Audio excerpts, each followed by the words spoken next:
All right, so today I want to talk about non-medical transport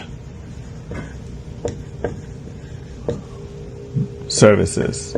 Okay, and this is, we were talking earlier in a video that you might have seen about the clinical versus non-clinical business. This is kind of a hybrid one, but here's what's interesting about non-medical transport services. You're basically moving people that don't have medical issues, or in some cases, you might be moving products or equipment that are not requiring medical monitoring. In essence, you don't need to check a pulse or heart rate or things of that nature. So non-medical transport services, it is a logistics business.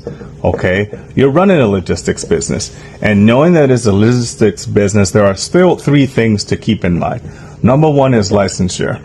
Okay, being aware that each state, city, etc., have regulations on their expectations of what you should be able to do, what you can do, what you can't do.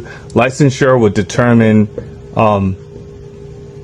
what kind of vehicle you use. Okay, those are requirements that come with it. Okay, so being aware of licensure is key.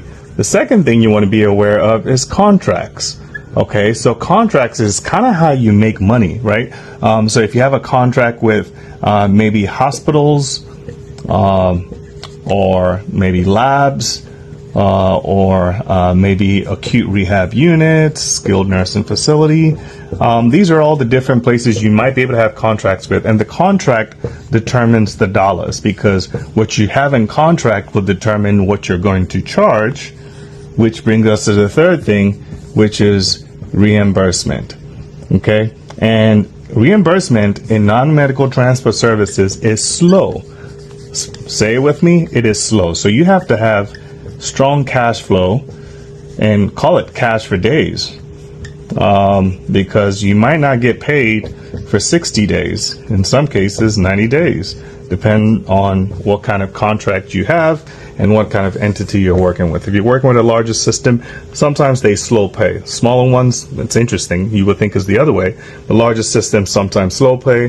The smaller businesses might pay you a little bit sooner. So non-medical transport services is one non-medical, it's non-clinical, if I may say, business that you might consider, although there may be some licensure that you might need to be aware of, but it reduces the risk. It is a lower risk.